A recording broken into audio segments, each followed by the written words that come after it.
I wanted to make this quick video about Elon Musk being targeted by Anonymous. If you haven't watched the video yet, we'll talk about it, we'll go through it. But basically, the hacking group Anonymous made a video on Elon Musk, kind of like a warning video, kind of threatening. We're going to unpack it right here. So Elon Musk appears to be in the crosshairs of a notorious group of hackers who are responsible for some of the biggest digital breaches or leaks. Tesla CEO is subject to a new video posted by Anonymous, a coalition of self-described freedom fighters who use the V for Vendetta Guy Fawkes mask as their logo. They've caused some grief for different organizations. Usually, they try to be this kind of savior hacking group doing for good. So we're going to unpack this. We're going to try to figure out what's going on.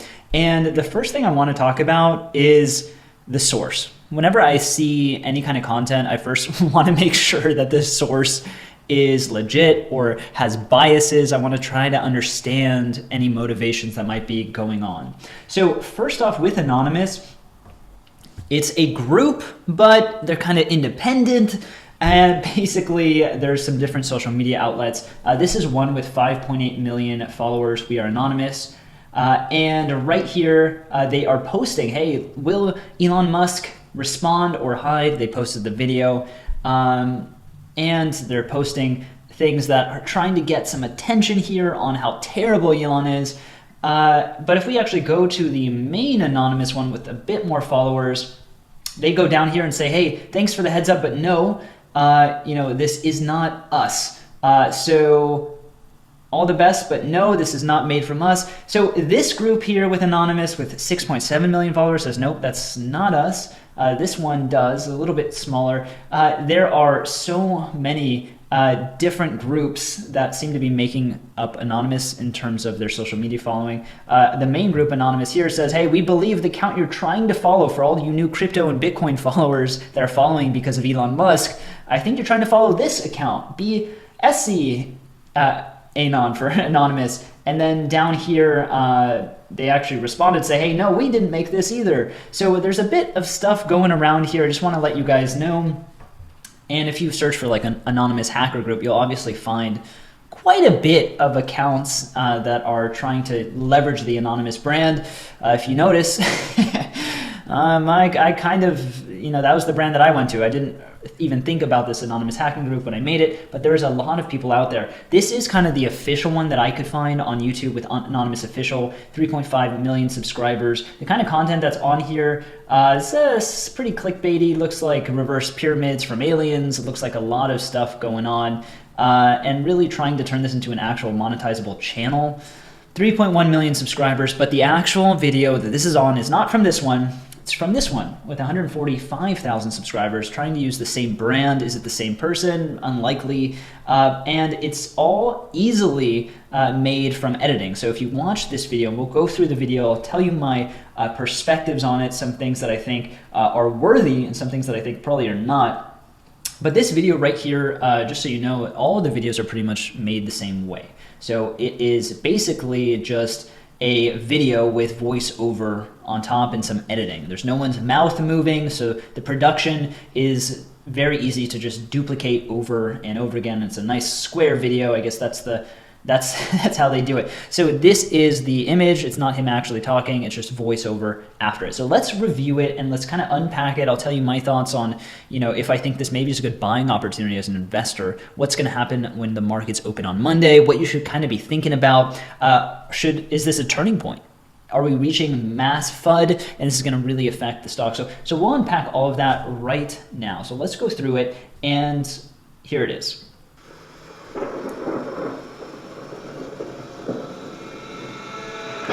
Got a little intro going on. Very ominous. That's kind of the idea of this entire video. Kind of threatening, ominous, definitely creating some fear and uncertainty and doubt. Greetings, citizens of the world.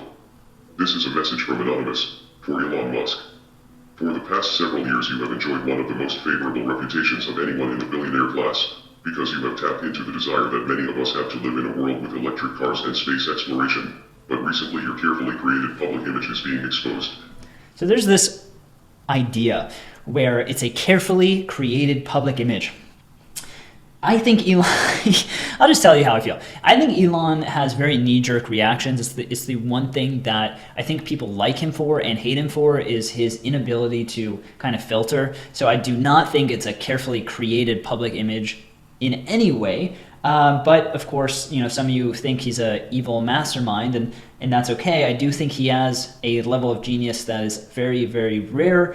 But do I think it's carefully crafted? And do people only like him because of EVs? I don't think so. I think there's a personality aspect that some people are drawn to, people that tend to have the same personality type. So he's an INTJ. You can look up your personality type with a quiz. And people who are kind of the software-minded, logical-minded, people that just analyze a lot of things, maybe introverted people that have that mindset tend to typically like Elon. I share the exact same personality type.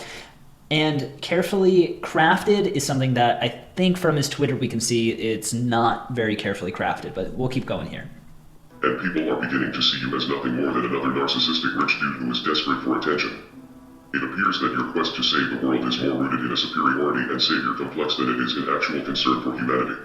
So here he's saying basically that, look, we now finally know you're a narcissist who has this savior complex that wants to save the world only for the purpose of feeling superior and not an actual concern for humanity. So here's where, maybe there's some truth to this. I feel that he cares more about progress than anything else, right? If it was all about, saving people, maybe more would be done towards helping feed the poor instead of, flying to Mars. Now, do I think that it's still friggin' amazing and making humans a multiplanetary species is pretty insane?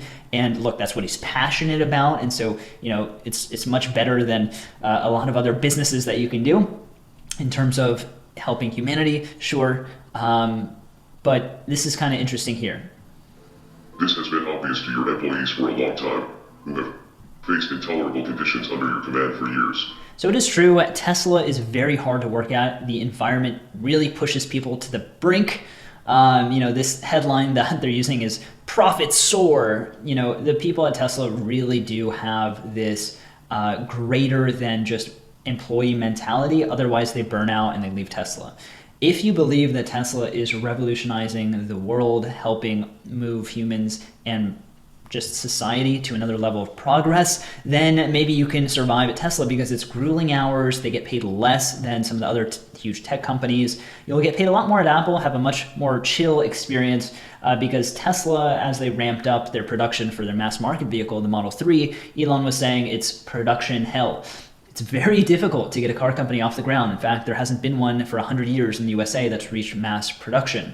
So this is the kind of world that Elon works in because it's what he does. He slept on his couch as the Model 3 ramped up because his couch happened to be in his office. So he was sleeping on the factory floors essentially as things ramped up. I think this is more a position of, he's here to do amazing things. And so his employees have got to get on board or else they're just not a culture fit for Tesla. It is also obvious to the young children working in your overseas lithium mines, which are destroying the local environment as well. You have been open about your willingness to stage coups in order to install dictators in places where your toxic products are being mined. So this is true about the electric vehicle or the battery market in general. Cobalt is one of those ingredients that happens to be mined in a lot of children labor-led mines in Africa, and it's definitely not cool. This is where the world gets its cobalt at the moment, and that's how the market works. It's not that Tesla owns those mines or Tesla hires those kids. It's that the ingredient of cobalt, wherever you find it, there's a good chance it came from one of those mines. And so that's why Tesla is trying to actually get rid of cobalt, trying to increase nickel production, and it's all about trying its best to revolutionize battery technology and not rely on those kinds of employee, or not employee, but just those kinds of working conditions that unfortunately the world has right now. You have even prematurely crowned yourself Emperor of Mars, a place where you will be sending people to die. So yeah, here's a photo of him on Mars with a little king crown. Yes, he calls himself the Emperor of Mars. I don't think he means it in a very dictatorish way, but hey, okay, fair enough. Your fanboys overlook these issues because they are focused on the potential good that your projects can bring to the world.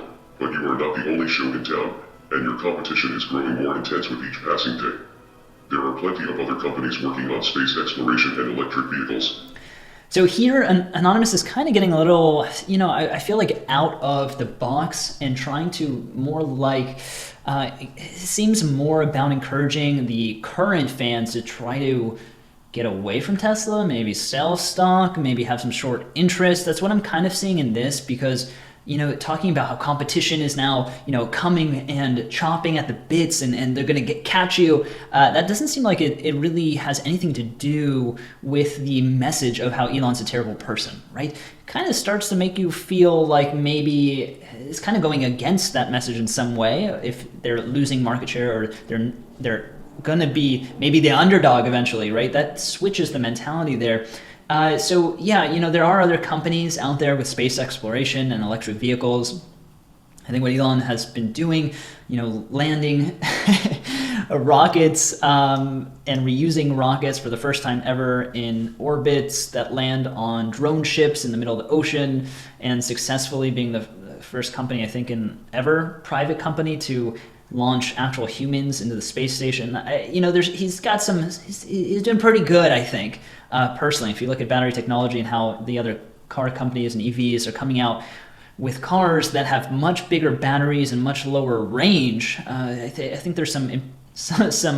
I think they're ahead on some fronts here that are going to take 3 to 4 years potentially to catch up. Space exploration, I don't even feel like it is catch-upable.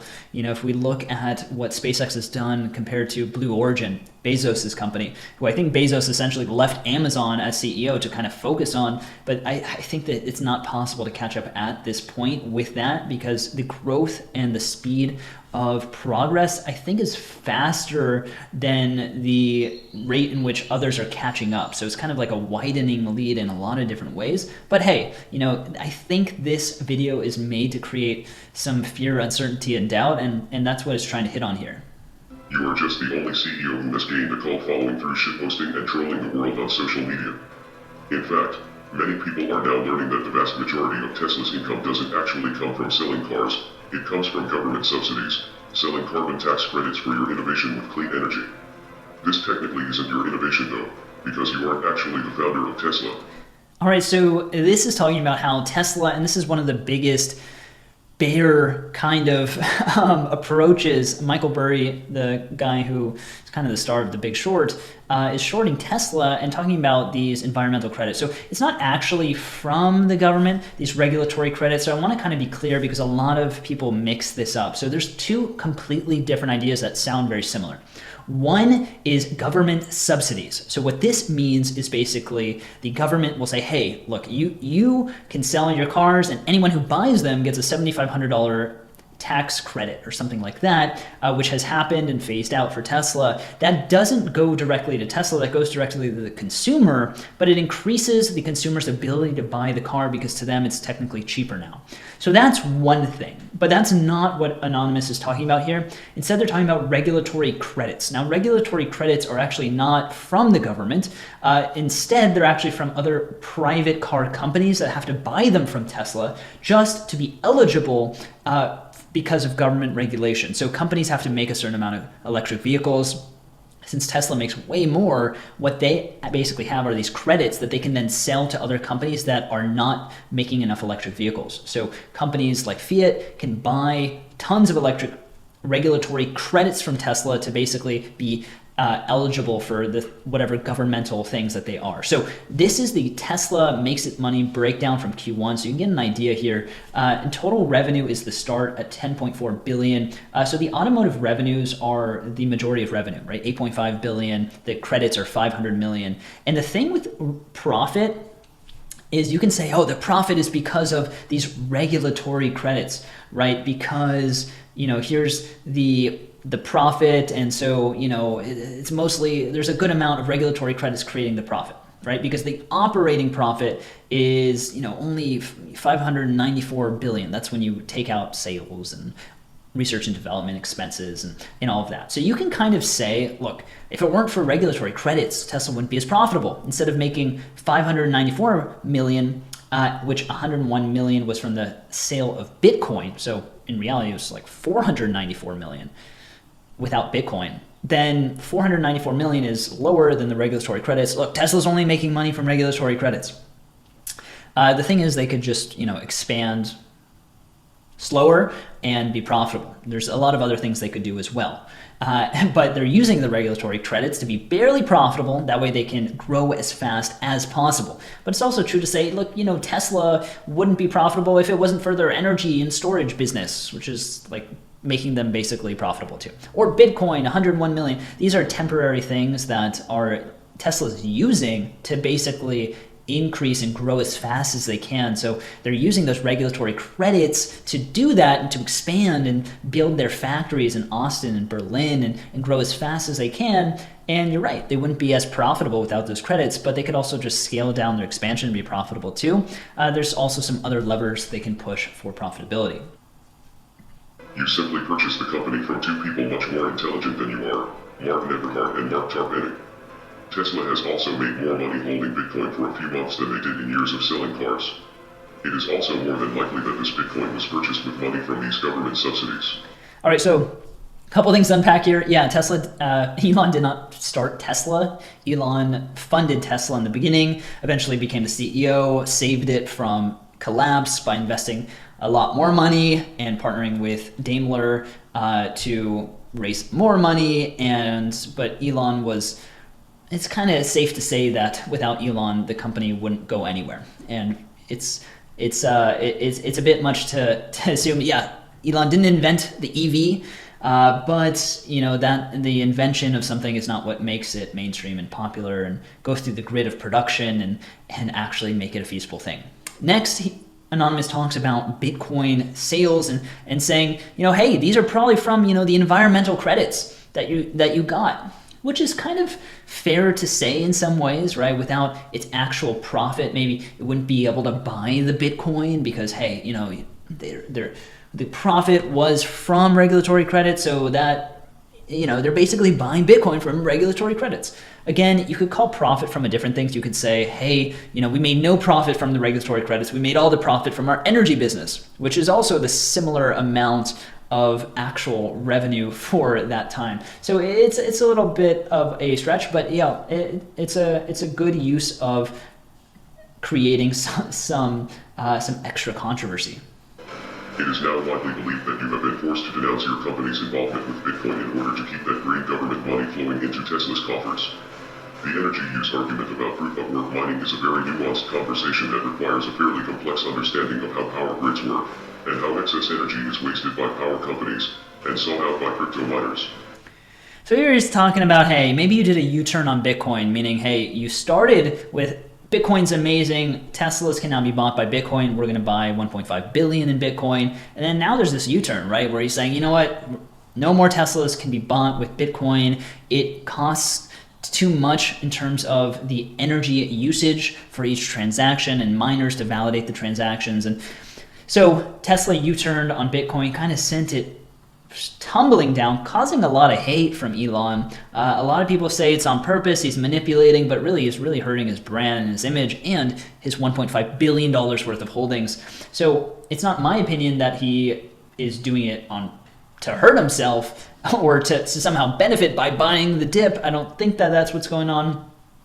But now Anonymous is saying, hey, maybe you turn because you're a puppet and you wouldn't get any more government subsidies if you were still going to accept Bitcoin. So there's a couple things going on. There's a new potential subsidy that is trying to get passed on an extra up to $10,000 subsidy essentially for anyone buying a Tesla, because it would be $7,500 and then $2,500 extra for being made in the US. There's also an extra $2,500 if it's a labor union built car, which is not for Tesla. But Anonymous is saying, hey, you're doing this because you're being forced. Otherwise, your income would stop. So another cool, controversial idea. Again, I couldn't find any validity to this. This is a conversation that you have been having for over a year and were intimately aware of. But as soon as your main source of income was threatened, you pretended to be clueless in an attempt to play both sides of the fence. Then, your move to create a Bitcoin miner council was rightly seen as an attempt to centralize the industry and take it under your control. Reading from the comments on your Twitter posts, it seems that the games you have played with the crypto markets have destroyed lives. Millions of retail investors were really counting on their crypto gains to improve their lives. This is something that you will never understand because you were born into the stolen wealth of a South African apartheid emerald mine and have no clue what struggle is like for most of the working people in the world.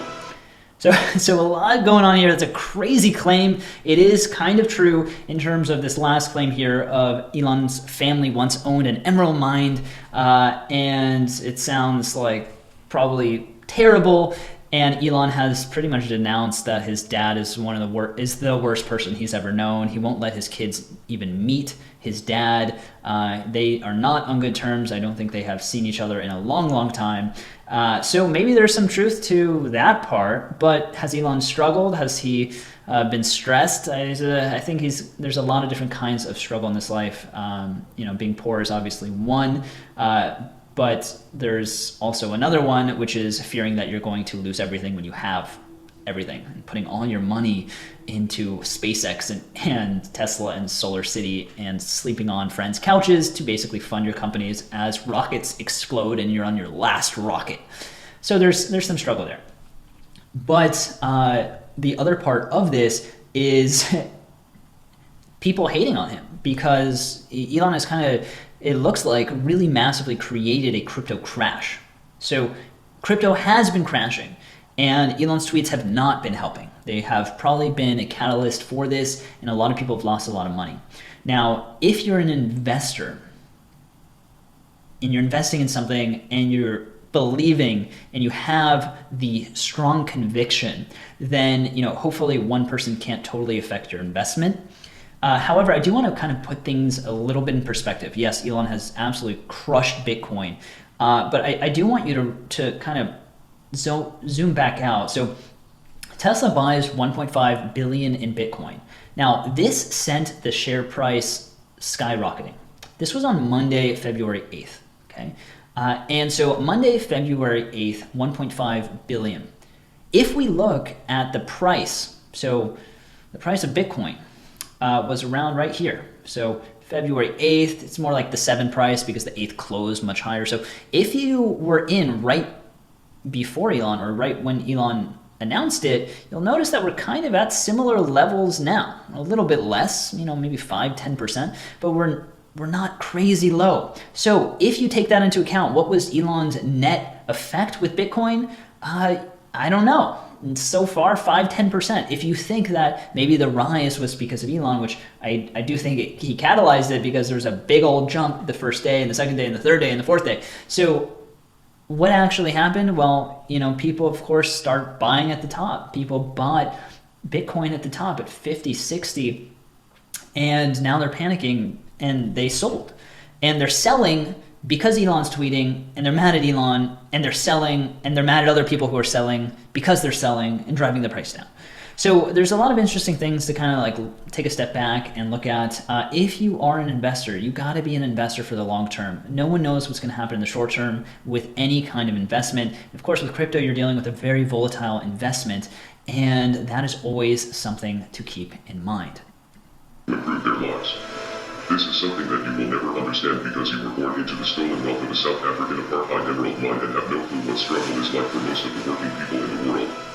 Of course, they took the risk upon themselves when they invested, and everyone knows to be prepared for volatility in crypto, but your tweets this week show a clear disregard for the average working person.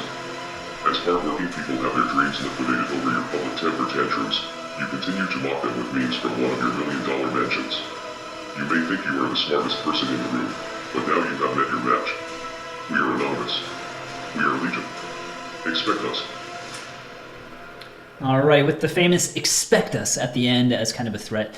There's been a lot of different things that Anonymous has said and warned, and a lot of people think that it's lately, at least, it's been more about saying rather than doing anything. So this is a threat. Is it a threat from the full organization? It doesn't seem like it. It seems like it's a threat from a couple groups or subgroups. It is an independent kind of group from what I can understand, but it is interesting. We'll see how things unfold.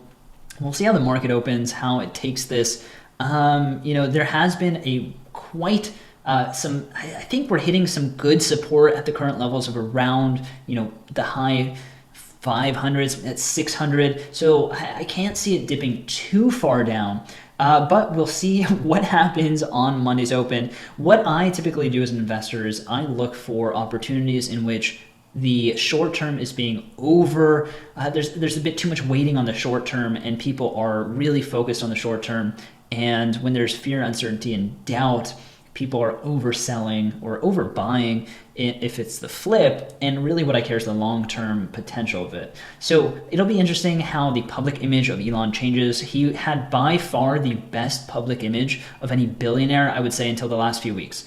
And then it is kind of flipped. People are pissed that he has been absolutely crushing crypto. But please remember, if we really want to see what happened, I mean, the net effect is probably nearly nothing. And in the long term, maybe this blip won't even matter. Remember, if we saw this crash down here in 2018, we would be really pissed. But of course, things have changed since then. So hopefully this was some valuable kind of insights as to what's going on. As always, try to zoom out as an investor. Try to detach emotions and try to look for if there's any other biases. It's probably my belief that Elon caused this person to lose a lot of money and to buy at 60,000 Bitcoin and to do some stuff that maybe he was a big fan and now he's really upset because Elon let him down in some way. So as always, please, please, please invest wisely, be humble, realize you don't know everything. Even if you really have high conviction, realize you could easily be wrong. As an investor, it's about diversifying, and it's about understanding that emotions are not your friend and time is. So that's it. Thanks for watching. Leave me a like. I'm going to get some serious dislikes on this most likely, but I just want to give you my thoughts. This is AI, and hopefully I'm a bit more transparent than the other group. I'll catch you later. See ya.